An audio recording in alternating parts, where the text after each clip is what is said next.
So what does it mean then to be a follower of Yeshua? And this is where so many believers fall short and remain ineffective in their walk with God. Because the Master tells us in John 12:25 exactly what it's going to take. He who is loving his life loses it, and he who is hating his life in this world, to life age enduring, to eternal life, will keep it. If anyone serves me, let him follow me. So the Master says that those who follow him and receive eternal life have renounced their lives in this world. In other words, they've stopped loving and serving themselves and instead dedicated their lives to loving and serving him. Yeshua expands on this in Matthew 10:38 when he says, "Whoever does not take his execution stake and follow after me is not worthy of me." And in Mark 8:34-35 he says, "If anyone wants to follow after me, let him deny himself and take up his execution stake and follow me. For whoever wants to save his life will lose it, and whoever loses his life for my sake and the good news' sake will save it." This is an extension of the salvation discussion that most believers either ignore or were never told about. The Master is telling us to deny ourselves just like he did for us when he took up his own execution stake and died on our behalf.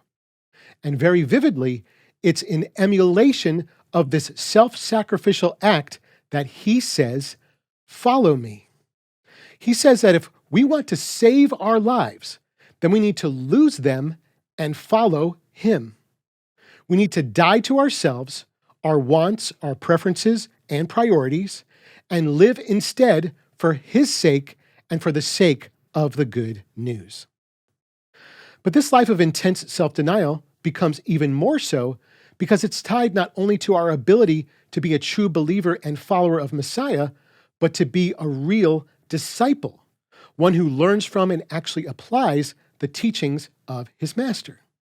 Again, pointing to his own selfless sacrifice, Yeshua says in Luke 14:27, "Whoever does not carry his own execution stake and come after me is not able to be my disciple."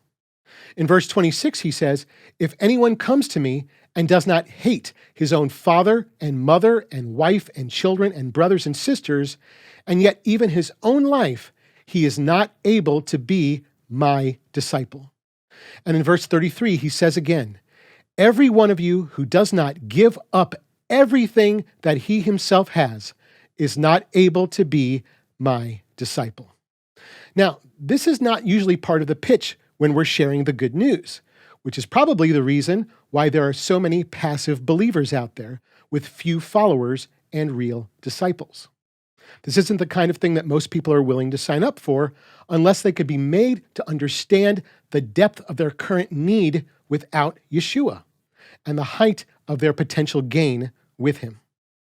To gain Yeshua, to follow him, and to be his disciple, the Master says we need to carry our own execution stake, to love him far more than we love ourselves and even our own families, and to give up everything that we have, everything that holds us back from following wholeheartedly after him.